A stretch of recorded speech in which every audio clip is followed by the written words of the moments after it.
અયોધ્યામાં શ્રીરામ મંદિરની પ્રાણ પ્રતિષ્ઠા મહોત્સવની ઉજવણી દેશભરમાં ભવ્ય રીતે થઈ રહી છે ત્યારે જામનગરમાં પણ આ પાવન પર્વ નિમિત્તે એક અનોખી અને ભાવભરી સેવા યોજાઈ છે। જામનગરના દિગ્વિજય પ્લોટ વિસ્તારમાં પોલીસ ચોકી પાસે આવેલી ઓસવાળ હોસ્પિટલ સામે આવેલ ઠાકર ડિલક્સ પાન દ્વારા અયોધ્યા પ્રાણ પ્રતિષ્ઠા મહોત્સવની ઉજવણી અંતર્ગત વિશાળ મહાપ્રસાદીનું આયોજન કરવામાં આવ્યું છે।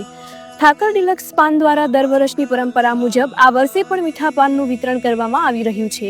પ્રથમ વર્ષે 10,000, બીજા વર્ષે 11,000 અને આ વર્ષે તો વિશેષ રૂપે 12,1212 પાનની મહાપ્રસાદીનું આયોજન કરવામાં આવ્યું છે।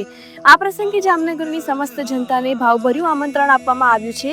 આ કાર્યક્રમ બુધવાર તારીખ 31/12/2025ના રોજ બપોરે 12:12 વાગ્યે મહાઆરતી બાદ પ્રસાદ વિતરણ શરૂ કરવામાં આવશે। જય શ્રી રામ, જય શ્રી ચૌહાણ, જામનગર ઠાકર ડિલક્સ પાન પ્લોટ પોલીસ ચોકી ઓસવાળ હોસ્પિટલની સામે ફરી આપણે આવ્યા છીએ આપણા અયોધ્યા પ્રાણ પ્રતિષ્ઠા મહોત્સવના ઉમંગ ને ઉલ્લાસની હિસાબે।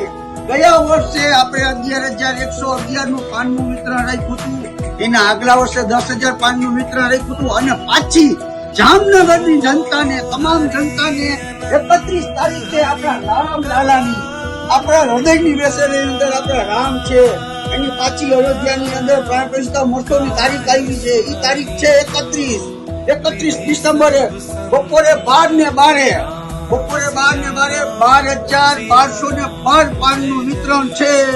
મારા જામનગર વાસીઓ આવો પ્રસાદી લ્યો। જય જય શ્રી રામ।